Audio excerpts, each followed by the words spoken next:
Shalom, selamat pagi Bapak Ibu. Pagi, selamat hari Valentine, Happy Valentine Day bagi yang merayakan, ya kan? Kalau enggak merayakan tidak apa-apa, karena setiap hari kita harus terus saling mengasihi. Amin. Ya, di minggu ketiga bulan Februari ini kita akan merenungkan satu tema perkara surga lebih utama dari FOMO dunia. Dengan ayat yang mendasarinya terambil dari Kolose 3 ayat 1 sampai 11. Mari kita buka bersama-sama Kolose pasal 3 ayat 1 sampai 11. Jika sudah menemukannya, saya mengajak setiap kita untuk membacanya silih berganti. Saya ayat yang pertama, Bapak Ibu Saudara ayat yang kedua, demikian seterusnya hingga ayat yang ke-11. Kolose 3 ayat 1 sampai 11.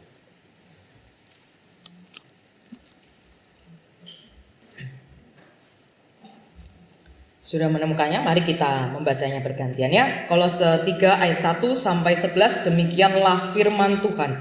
Karena itu, kalau kamu dibangkitkan bersama dengan Kristus, carilah perkara yang di atas, di mana Kristus ada, duduk di sebelah kanan Allah. Ayat 2 silahkan.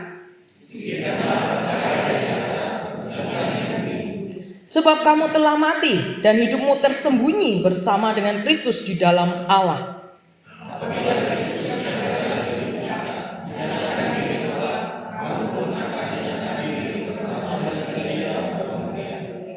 Karena itu, matikanlah dalam dirimu segala sesuatu yang duniawi, yaitu percabulan, kenajisan, hawa nafsu, nafsu jahat, dan juga keserakahan yang sama dengan penyembahan berhala.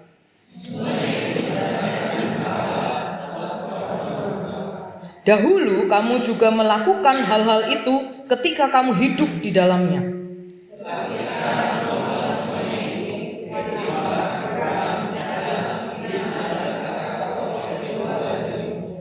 Jangan lagi kamu saling mendustai, karena kamu telah menanggalkan manusia lama serta kelakuannya.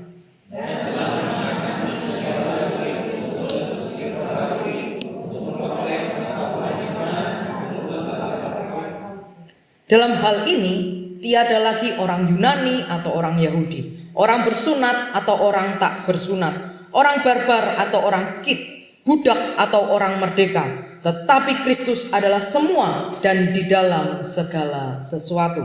Demikian pembacaan firman Tuhan. Bapak Ibu Saudara, beberapa tahun belakangan ini yang namanya mental health issue itu menjadi sebuah pembahasan yang bisa dibilang cukup digandrungi, gitu ya. Podcast-podcast, seminar-seminar, bahkan para selebgram atau influencer itu berlomba-lomba untuk mengangkat isu mental health ini dari berbagai perspektif, gitu ya. Padahal dulu yang namanya mental health itu merupakan sebuah topik medis yang rasanya cukup untuk dibahas di ruang private saja. Jadi sangat tabu untuk diperbincangkan. Nah dulu kalau kita sampai pergi ke psikolog, itu artinya kita sedang bermasalah atau ada gangguan jiwa tertentu, atau bisa dibilang mohon maaf kurang waras gitu ya. Tapi sekarang perkara kita datang ke psikolog itu menjadi sebuah kesadaran diri yang cukup diapresiasi. Artinya sisi emosi dalam diri kita manusia adalah sesuatu yang semakin kesini semakin dianggap penting untuk didengarkan. Nah, salah satu ekspresi emosi manusia yang juga ada relasinya dengan nanti mental health adalah FOMO yang menjadi pembahasan kita hari ini, atau fear of missing out yang menjadi topik kita ini. Dan FOMO ini di dalam dunia medis memang mungkin belum bisa secara resmi dijadikan sebagai salah satu bentuk gangguan jiwa. Tapi secara sosiologis dan psikologis memang tidak dapat dipungkiri bahwa FOMO ini berada dalam daftar teratas fenomena kesehatan mental yang paling ramai dibicarakan. Paling tidak berapa tahun belakangan ini gitu ya, atau sekitar mungkin kalau dirangkum itu sekitar 1 dekade terakhir. Karenanya tentu beberapa dari kita mungkin sudah tidak asing, cukup familiar dengan istilah FOMO ini. Tetapi mungkin ada juga di antara kita yang merasa asing atau nggak paham FOMO itu apa. Nah, karena itu supaya kita bisa paham apa itu FOMO, mari kita lihat video singkat berikut ini. Pernah nggak sih lu lagi scroll sosmed, terus tiba-tiba ngerasa kayak hidup orang lain tuh jauh lebih seru dari hidup kita? Ada yang lagi liburan ke Bali, ada yang baru beli mobil, ada juga yang tiap hari nongkrong sama teman-temannya. Sementara kita, ya gitu-gitu aja. Nah, rasa kayak gini ada istilahnya loh. Biasanya disebut sebagai FOMO atau Fear of Missing Out. Singkatnya, takut ketinggalan momen seru yang dialami orang lain. Masalahnya, FOMO ini bikin kita sering bandingin diri sama orang lain. Kita jadi insecure, ngerasa kurang, bahkan maksa ikut-ikutan biar nggak dianggap kudet. Padahal, yang kita lihat di sosmed itu cuma highlight hidup orang, bukan keseluruhannya. Kita nggak tahu di balik foto liburan itu, bisa aja dia lagi punya masalah keuangan. Di balik foto couple goals, bisa aja mereka sering berantem. FOMO juga bisa bikin capek mental, karena kita terus ngejar validasi. Seolah kalau nggak update, nggak ikutan, atau nggak pamer, hidup kita jadi nggak berarti. Saya berharap video singkat ini bisa membantu kita sedikit lebih memahami apa itu FOMO. Nah, biasanya kalau di sekolah itu kan setelah diberikan materi, diberikan ujian, ya kan? Nah, sekarang Bapak Ibu setelah lihat video ini, arti FOMO itu apa? Saya kasih ujian. Izinkan saya memberikan tes singkat buat kita tentang FOMO. Saya akan memberikan 3 pertanyaan. Kalau Bapak Ibu salah nanti ubin di bawah akan terbuka dan kita akan jatuh ke bawah. Enggak seperti itu gitu ya. Saya akan memberikan 3 pertanyaan dan ini pertanyaannya gampang sekali. Silakan Bapak Ibu Saudara nanti menjawab secara jujur, yang paling jujur, tapi di dalam hati saja, gitu ya. Siap ya? Pertanyaannya begini. Yang pertama, ini small test kalau di dalam sekolah gitu ya. Jadi ujian yang nggak perlu belajar dulu. Tapi dari tadi video kita bisa tahu lah. Yang pertama begini pertanyaannya. Apakah aku merasa cemas jika tidak tahu tren terbaru hari ini atau apa yang sedang viral? Kalau nggak tahu kita langsung cemas. Aduh, apa itu kok aku nggak ngerti ya? Langsung cari gitu ya. Silakan jawab yes or no. Ya. Yang kedua, apakah aku merasa gagal atau kurang berharga ketika aku melihat, wih, orang lain kok sukses ya? Aku kapan bisa seperti itu? Nah, silakan dijawab yes or no. Yang ketiga, kok or? Ya, yang ketiga, apakah aku lebih banyak meluangkan waktu untuk scrolling media sosial, berita, ataupun online shop daripada berdoa?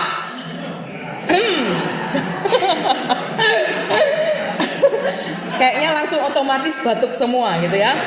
Nah, kira-kira di tanggal-tanggal cantik nih yang biasanya terkenal dengan Harbolnas, tanggal 11, 22 atau tanggal habis gajian biasanya di tanggal 25, kira-kira kita bisa tenang nggak untuk tidak ngecek hari ini Shopee kasih voucher Rp1 atau Rp1.000 nggak ya?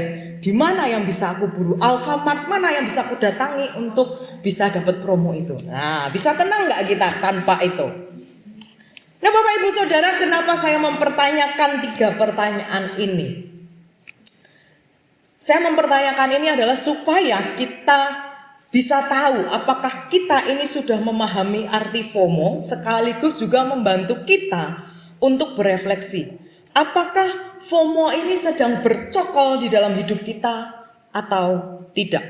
Nah, kalau dari 3 pertanyaan ini jawaban kita banyak ya atau bahkan semuanya iya, maka itu artinya FOMO mulai atau sedang bercokol di dalam diri kita atau bahkan bertahta di dalam hidup kita. Kalau jawabannya hanya 1 yang ya, artinya ada warning kecil nih, gitu ya. Atau jika tidak ada jawaban yang puji Tuhan, gitu ya, berarti kita langsung bisa amin, selesai, karena kita sudah bisa membasmi FOMO itu, gitu ya. Nah, satu hal yang menarik sekaligus menggelitik paling tidak bagi saya, gitu ya, adalah bahwa meskipun istilah FOMO ini baru marak itu sekitar berapa tahun belakangan ini atau sekitar 1 dekade, gitu ya. Tapi nyatanya FOMO itu sudah merasuki, menjadi pergumulan tersendiri bagi jemaat yang ada di Kolose. Sehingga Paulus kemudian memberikan warning sebagaimana yang sudah kita baca tadi. Nah, perlu kita ketahui lebih dulu gitu ya. Kota Kolose pada zaman itu merupakan kota kecil yang sedang memudar kejayaannya. Di abad kelima sebelum Masehi, Kolose termasuk kota metropolis yang begitu besar gitu ya. Tapi di zaman Paulus, pamor Kolose ini sedang memudar karena kalah bersaing dengan dua kota yang berdekatan dengan Kolose ini, yaitu Laodikia yang pada saat itu menjadi pusat keuangan dan Hierapolis yang menjadi pusat wisata air panas. Nah, itu cocok kalau apalagi lagi hujan gini ya, mandi air panas kayaknya tubuh langsung rileks gitu kan. Tapi karena Kolose ini terletak di jalur perdagangan utama dari Efesus ke wilayah timur gitu ya, Kolose justru kemudian menjadi titik temu berbagai etnis dan ideologi. Kolose ini seperti menjadi terminal besar gitu ya, seperti terminal yang ada di dekat gereja kita, di mana setiap orang itu akan lewat dan kemudian membawa oleh-oleh, bentuknya pemikiran-pemikiran mereka. Nah, kondisi seperti ini akhirnya membuat jemaat Kolose ini sangat rentan untuk terpapar yang namanya sinkretisme atau campur aduk ajaran yang akhirnya mereka sendiri bingung gitu ya.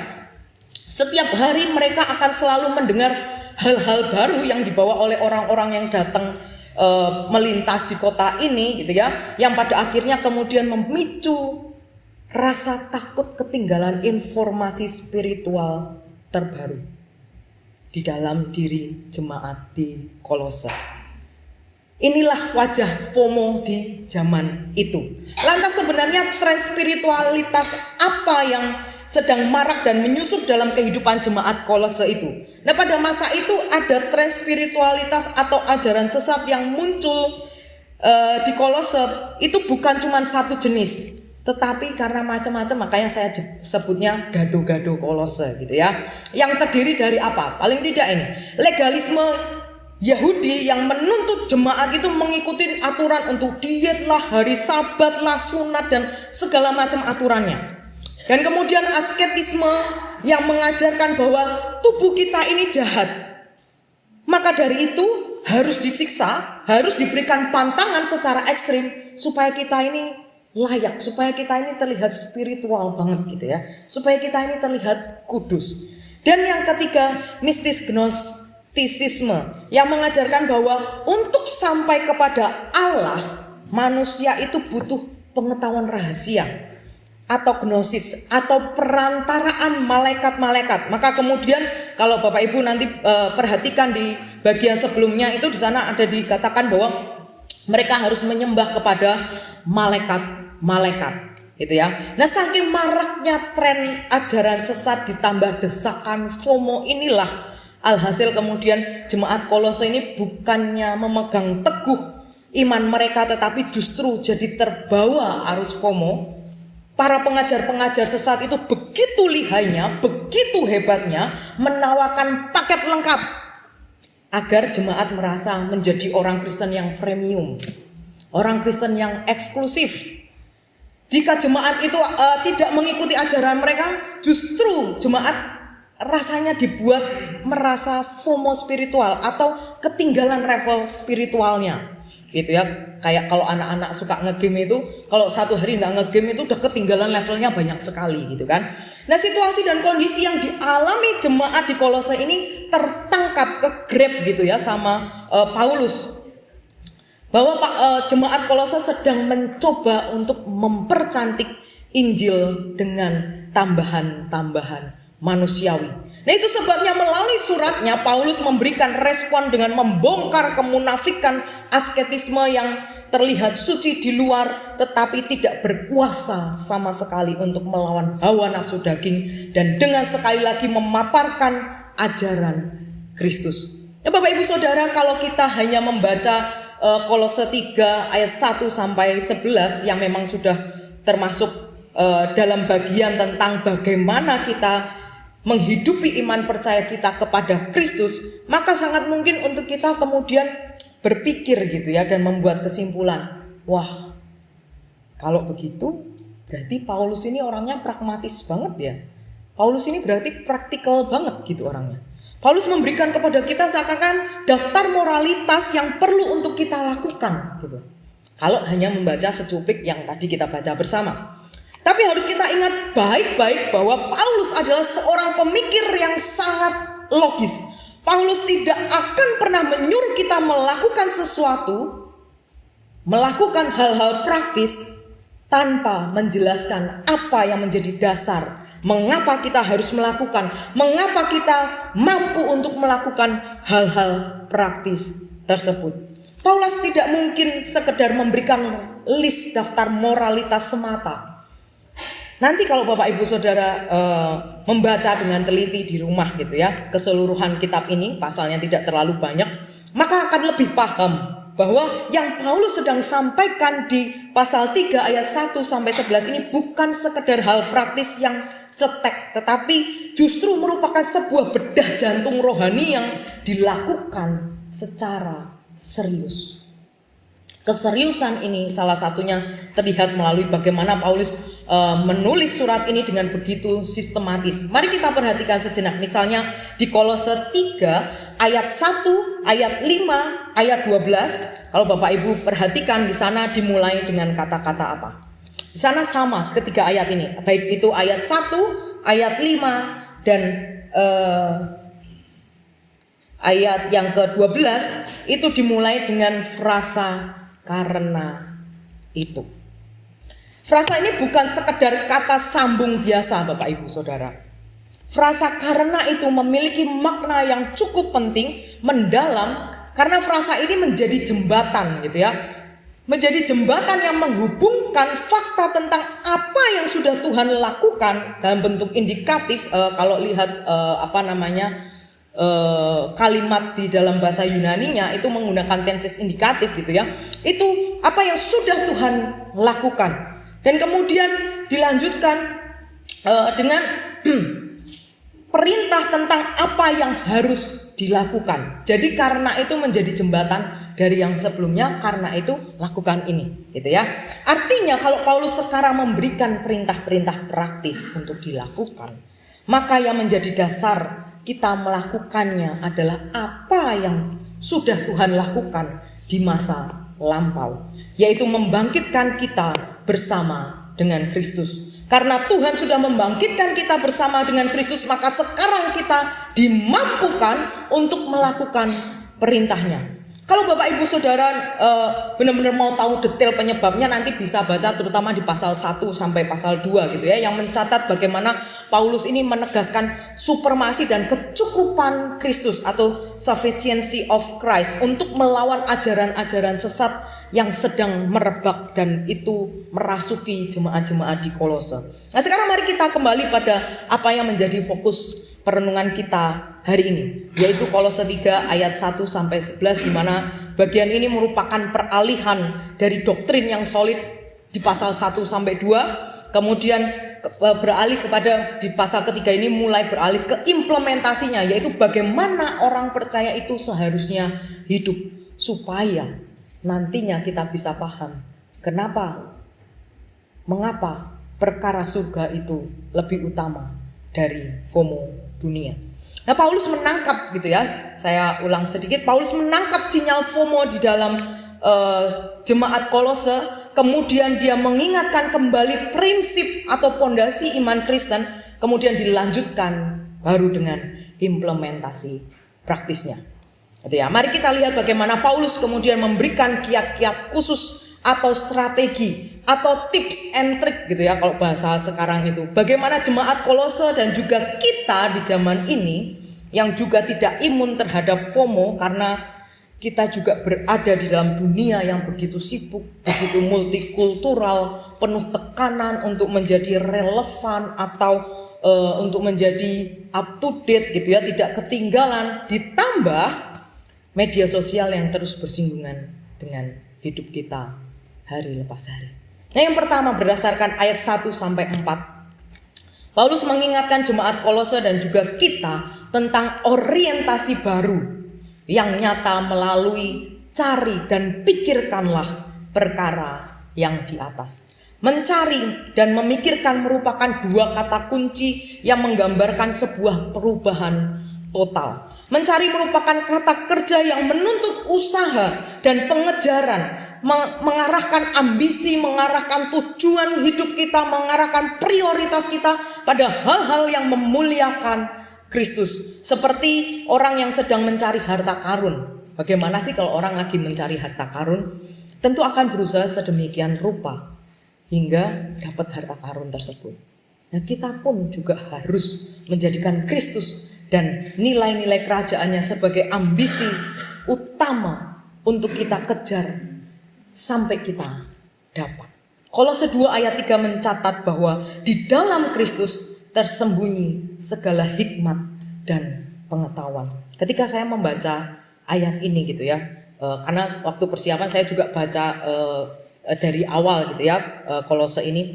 Kemudian ketika sampai di pasal 2 ayat 3, sebab di dalam Dia, di dalam Kristus itu tersembunyi segala harta, hikmat dan pengetahuan. Itu hati saya kayak bergetar. Ya ampun, ternyata di dalam Tuhan tuh sebegitu berharganya ya.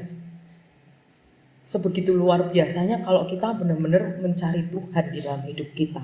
Dan inilah yang harusnya kita cari, kita kejar sedemikian rupa. Dan tentunya di dalam pertolongan Roh Kudus. Karena kalau cuma mengandalkan diri kita, hanya jadi wacana, tidak akan jadi realita. Wacananya, iya Tuhan, tahun ini aku akan baca Alkitab.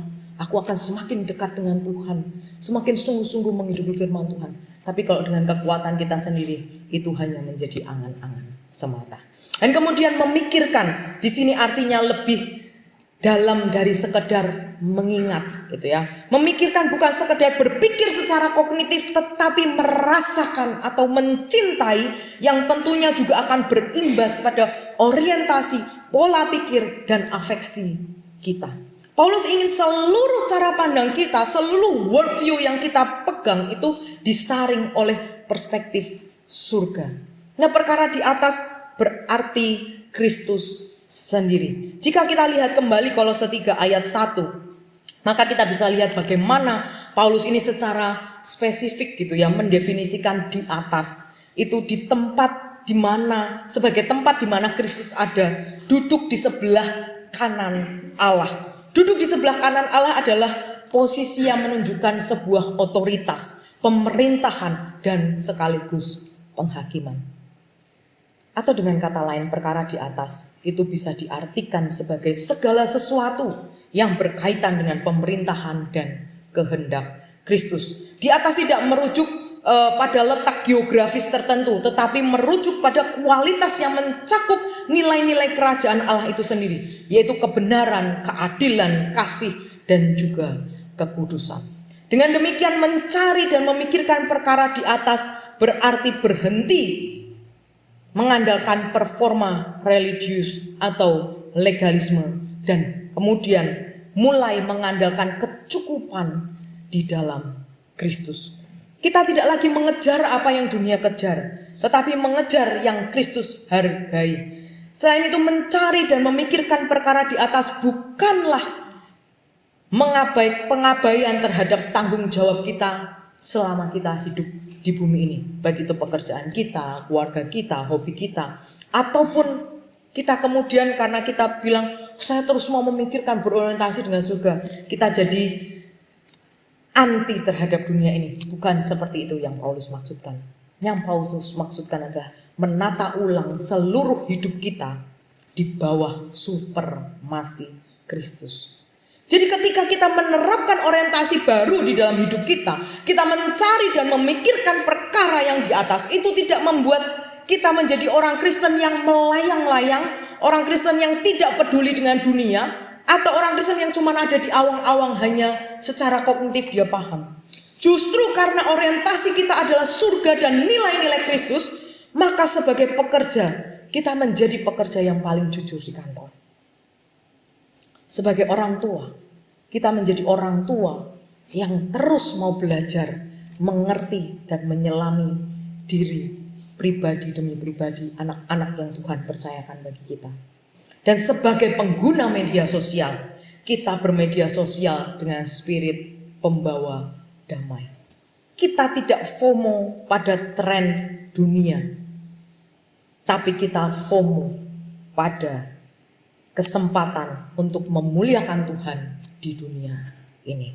Kita tidak FOMO terhadap tren dunia, tetapi kita FOMO, kita takut ketinggalan kalau kita tidak memiliki kesempatan untuk kita memuliakan Tuhan di dunia ini. FOMO bisa membuat kita menjadi ketakutan akan ketinggalan zaman gitu ya. Tetapi bagi kita yang telah dibangkitkan bersama Kristus, kita sadar betul bahwa kita sudah memiliki harta yang begitu berharga. Dan tidak nampak mungkin kalau berdasarkan ayat 3 itu istilahnya tersembunyi gitu ya. Tidak nampak secara kasat mata.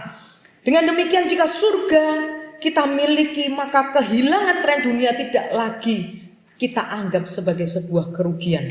FOMO muncul dari rasa tidak aman atau insecure, tetapi union with Christ atau persatuan dengan Kristus itu menjadi jangkar hidup kita dan memampukan kita untuk mencari dan memikirkan perkara di atas. Jika hidup kita tersembunyi di dalam Allah, maka penilaian orang lain atau jumlah likes tidak memiliki kuasa untuk mengintimidasi kita atau menghancurkan diri kita.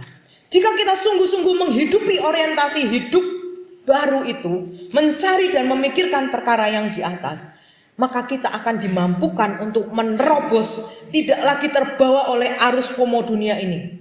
Pertanyaannya, maukah kita terus menghidupi orientasi hidup kita yang baru itu? Yang kedua, berdasarkan ayat 5-9, Paulus meminta agar orientasi baru yang kita miliki itu kemudian ditindaklanjuti dengan mortifikasi atau tindakan mematikan.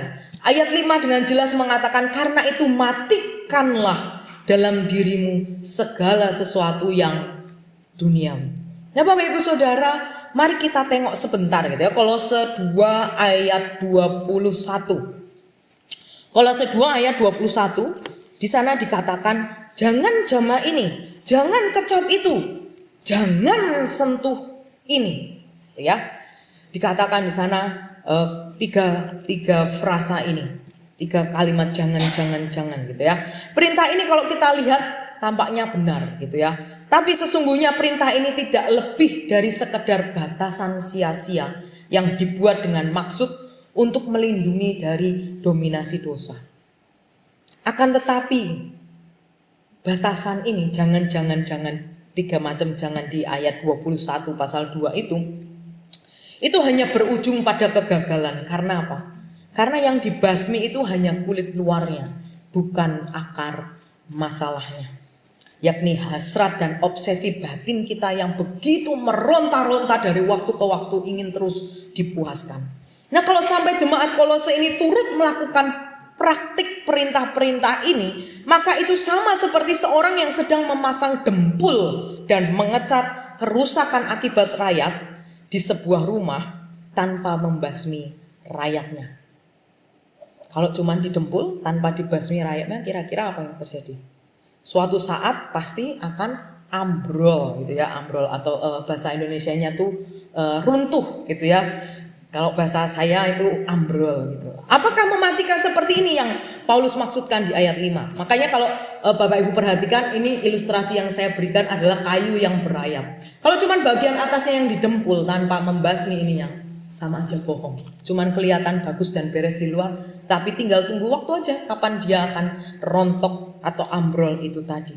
Nah di ayat 5 tentu bukan itu maksud dari Paulus seperti yang dicantumkan di ayat 2 pasal 2 ayat 21. Tapi yang dimaksudkan Paulus di pasal 3 ayat 5 mematikan itu adalah mematikan yang melibatkan transformasi kehendak atau metamorfosis atau pergeseran secara radikal dari berpusat kepada diri sendiri kemudian beralih kepada Kristus, dan itu dikerjakan oleh Roh Kudus, bukan oleh perjuangan dan kehebatan kita.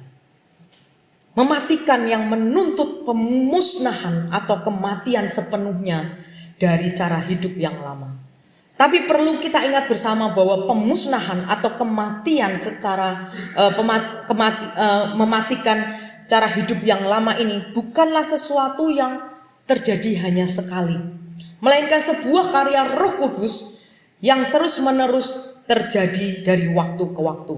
Itu sebabnya jika kita secara aktif mematikan, jika kita bisa mematikan segala sesuatu yang duniawi dalam hidup kita, itu bukan karena kita hebat, tapi karena Tuhan yang sudah lebih dulu bekerja di dalam kita dan memampukan kita untuk melakukannya. Kalau kita mengandalkan diri kita sendiri, sudah pasti nggak akan bisa. Karena natur kita itu apa? Natur kita, kalau saya boleh pinjam perkataan David E. Garland, bukan Garland untuk menghias pohon Natal ya, tetapi ini nama salah satu komentator Alkitab dari NIV komentari. Dia berkata begini, sadar ataupun tidak, kita itu lebih sering mengatakan sekaligus mengeluh sedih oleh karena kebajikan atau hal-hal baik di dalam hidup kita itu perlahan luntur, yang mana penyebabnya ya kita sendiri yang membunuh dan membasminya, ya. Tetapi giliran dosa, giliran yang namanya keserakahan, ketamakan, kemarahan dan lain sebagainya yang dituliskan Paulus di ayat 5 dan 8, kita justru berkata, aku gak bisa sama sekali loh bunuh dan membasmi yang ini. Sehingga yang ada justru dosa itu semakin berkembang dan beranak pinak, beranak cucu di dalam hidup kita. Yang mau Garland omongin itu apa? Kita ini seringkali lihai dan hebat untuk mematikan hal-hal yang baik dalam hidup kita. Tetapi giliran mematikan dosa-dosa favorit, kita bilangnya gak bisa, udah nyoba berbagai macam cara, udah minta tolong ini, udah minta bantu suami, istri, anak dan lain sebagainya, tetap gak bisa. Padahal logikanya kan, kalau kita bisa mematikan hal yang baik, berarti harusnya kita bisa juga dong mematikan hal yang buruk. Tapi kita selalu bilangnya, enggak, untuk yang ini memang susah sekali. Hal ini enggak bisa dengan hal seperti ini saya basminya. Itu alasan kita. Segala sesuatu yang duniawi atau dosa-dosa favorit yang dicatat di ayat 5, ayat 8, bahkan sampai ayat 9 bagian awal, itu sesungguhnya merupakan gambaran dari kehidupan lama kita. Sebelum kita mengenal Kristus dan juga berbagai praktik budaya serta religi yang dianut serta dihidupi oleh jemaat Kolose pada zaman itu yang mendatangkan murka Tuhan. Nah, apa itu segala sesuatu yang duniawi? Paling tidak ini, nafsu birahi, yaitu percabulan, kenajisan, hawa nafsu, nafsu jahat dan keserakahan. Itu tertulis di ayat 5. Kemudian juga sikap jahat, marah, geram dan kejahatan tercantum di ayat 8. Juga ucapan yang jahat. Ucapan yang jahat itu apa? Fitnah dan perkataan kotor. Itu dicatat di ayat 8. Dan kemudian yang terakhir, penipuan. Di ayat 9 dikatakan janganlah kamu saling mendustai. Janganlah kita saling menipu. Nah, kemudian kalau kita tanya, kalau kita perhatikan ini gitu ya, kemudian kita akan bertanya, lah terus FOMO masuk yang mana?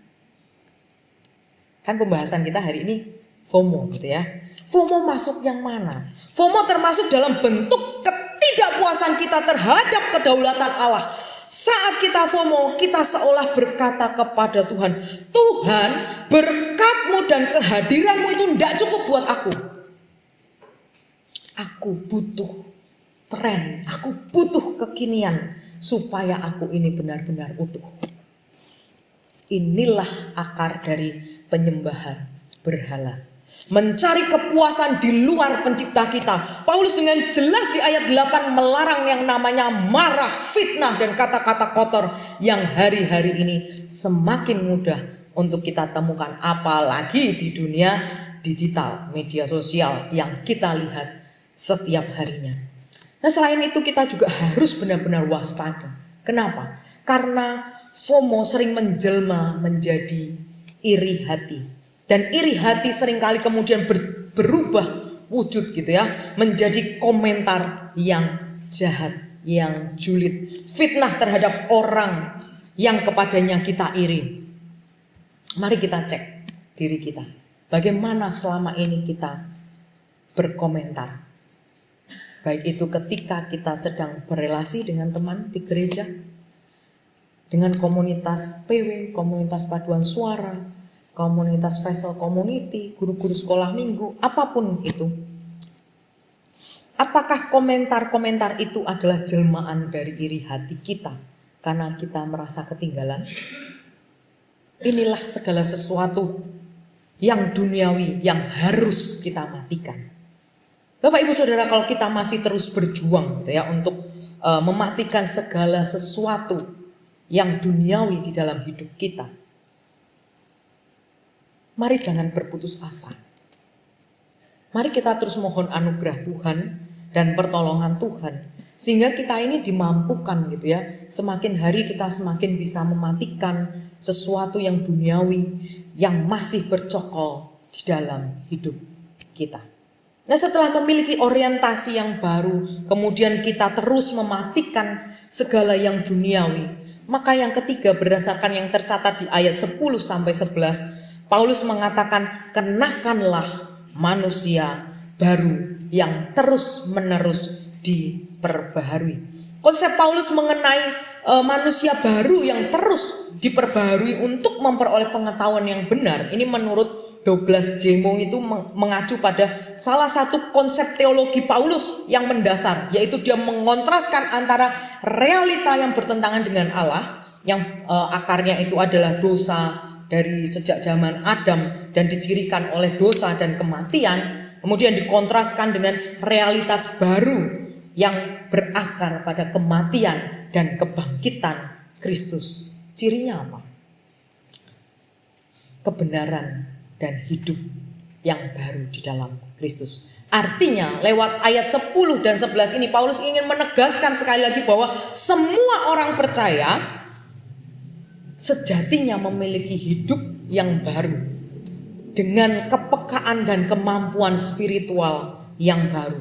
Dengan demikian muncullah kemungkinan-kemungkinan baru yang luar biasa di dalam hidup kita. Sampai mungkin kita bisa mikir sendiri gitu ya, ketika kita merenungkan hidup kita, kok bisa ya aku bisa berubah seperti ini sekarang ya, kok bisa ya aku sekarang jauh lebih sabar, jauh lebih tenang ketika menghadapi segala situasi yang Tuhan izinkan terjadi. Dengan kata lain, FOMO itu sifatnya merusak gambar diri kita, tetapi Injil itulah yang bisa memulihkan gambar diri yang sudah dirusak oleh FOMO itu. Selain itu, mengenakan manusia baru atau hidup baru juga berarti bahwa Kristus telah meruntuhkan tembok-tembok buatan manusia. Di dalam Kristus tidak ada lagi klasifikasi orang berdasarkan ras, suku, kebangsaan atau kelas-kelas tertentu. Maka di ayat 11 jelas di sana dikatakan dalam hal ini tiada lagi orang Yunani atau orang Yahudi, orang bersunat atau orang tak bersunat, orang barbar atau orang Skit, budak atau orang merdeka, tetapi Kristus adalah semua dan di dalam segala sesuatu. Mau Yahudi, mau Yunani, mau kita orang Chinese, orang Batak, orang Ambon, orang mana-mana lagi gitu ya. Semuanya tercakup di dalam satu kata yang kalau bahasa Paulus di Kolose ini itu tercantum di pasal 1 ayat 2, saudara-saudara yang kudus. Singkatnya, mengenakan manusia baru berarti diperbaharui secara pengetahuan dan juga relasi kita dengan sesama kita. Nah, hal ini sangat relevan dengan isu mental health. Bagi kita yang sudah dibangkitkan bersama Kristus, maka kita sudah mengenakan manusia baru. Dan manusia baru itu sudah seharusnya terus-menerus diperbaharui, terus-menerus dimurnikan, terus-menerus mengalami yang namanya sanctification. Sehingga ketika manusia membuat kita stres karena pengetahuan yang kita telan adalah standar dunia, maka pembaharuan yang terus dikerjakan oleh Roh Kudus di dalam diri kita itulah yang membuat pikiran kita ini kemudian diformat ulang dengan kebenaran firman Tuhan. Dunia akan terus melakukan programming pada pikiran kita setiap kali kita sedang scrolling. Tapi kini Paulus menawarkan reprogramming atau pembaharuan budi itu. Pengetahuan yang benar di ayat 10 itu adalah antivirus bagi virus FOMO di dalam hidup kita. Dan dengan pembaharuan ini maka identitas kita tidak lagi ditentukan dari apa yang kita konsumsi, apa yang kita dengar, tetapi dari apa yang Kristus berikan di dalam diri kita, yaitu identitas sebagai ciptaan yang baru. Mari kita pikirkan dan renungkan. Apakah identitas kita ditentukan oleh apa yang kita konsumsi atau apa yang kita percayai dan kita imani? Oleh pengetahuan dunia atau oleh pembaharuan yang Kristus kerjakan di dalam diri kita melalui Roh Kudus-Nya. Nah, inilah 3 kiat atau 3 tips and trick yang Paulus berikan kepada jemaat di Kolose dan juga kita di zaman ini, supaya kita bisa menang menghadapi tantangan FOMO, yaitu kita harus memiliki orientasi yang baru, yaitu mencari dan memikirkan perkara yang di atas, mortifikasi atau mematikan segala sesuatu yang duniawi, dan vivification atau mengenakan manusia baru yang terus diperbaharui. Dengan 3 tips ini maka Paulus ingin supaya jemaat Kolose dan juga kita di zaman ini bukan sekedar memiliki hidup yang tenang gitu ya, bebas dari FOMO itu bukan cuma untuk tenang atau cuma sekedar merdeka dari pengaruh media sosial, tidak seperti itu.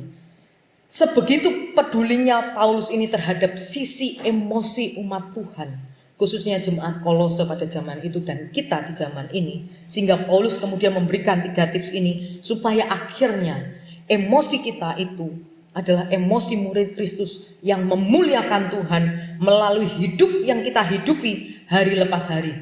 Baik saat kita makan, baik saat kita minum, saat kita bekerja, saat kita studi, saat kita sedang sendirian di kamar hanya dengan mobile phone kita. Apa yang kita scrolling dan segala aktivitas yang lainnya. Dunia memang akan selalu punya cara untuk membuat kita itu merasa kurang atau merasa ada di level yang di bawah gitu ya, atau merasa kita itu kudet, ketinggalan, apapunlah itu bahasanya gitu ya. Tapi di dalam Kristus kita sudah memiliki kelimpahan. Karenanya jangan tukarkan identitas kita sebagai anak raja, sebagai putra dan putri mahkota dari Tuhan dengan rasa takut ketinggalan tren yang sebenarnya itu asalnya hanya dari hamba dunia alias FOMO. Jangan pernah tukarkan mahkota kita yang Tuhan berikan. Kita ini putra dan putri mahkota Tuhan kan? Jangan tukarkan itu hanya untuk kita ngikuti hamba dunia atau FOMO itu. Mari kita bersama-sama melakukan detox terhadap FOMO ini, gitu ya. Yang mungkin sudah menjangkiti kita atau bahkan bercokol atau mungkin kita baru sekedar ini kayaknya mulai ada kecenderungan, gitu ya. Mari kita berusaha untuk melakukan detox terhadap FOMO. Gimana caranya? Mari kita lakukan 3 stop and go berikut ini. Stop terhadap keserakahan. Berhentilah membandingkan berkat yang Tuhan anugerahkan dengan berkat orang lain yang cuman kelihatan secuplik di layar handphone kita. Stop juga terhadap kata-kata kotor atau fitnah. Berhentilah menjatuhkan orang lain demi menaikkan status diri kita atau mencari nama baik bagi diri kita sendiri. Yang ketiga, stoplah untuk mencari validasi dunia. Ingat selalu bahwa murka Allah ada pada gaya hidup tanpa Tuhan. Nah, stop ini sebenarnya di ranah mematikan tadi, gitu ya. Dan mari kita mulai go to transformation, gitu ya. Go cari, bukan go cari Pokemon gitu ya, tapi go cari perkara yang di atas. Fokus pada apa yang Kristus inginkan, bukan apa yang tren itu mau. Go, pikirkan perspektif yang kekal. Saring setiap informasi. Apakah ini membangun imanku? Atau justru membuat aku jadi mempertanyakan Tuhan. Kenapa Tuhan tidak memberkatiku? Dan yang terakhir, go untuk hidupi identitas manusia baru kita. Ingat bahwa Kristus adalah segalanya dan ada di dalam kita sekalian. Tuhan menolong dan memampukan kita. Mari kita bersatu di dalam doa.